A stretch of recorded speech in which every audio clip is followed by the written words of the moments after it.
Alright, so let's see the visual differences between the Godot engine and the Unity engine. So let's talk about the project window where you create or open the projects.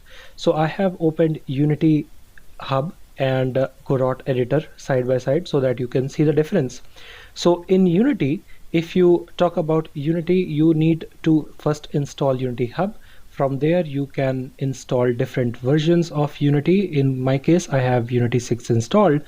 And from then, you can create a project and then start with the development. Okay. But if you compare with the Godot, so whatever version that you have downloaded and installed on your system, that version includes the project manager itself. It's inbuilt. So there is no separate application or anything that you have to download or manage externally. The editor itself hosts this project window where you can create or open the projects. So now let's go inside the editor and see what are their major differences.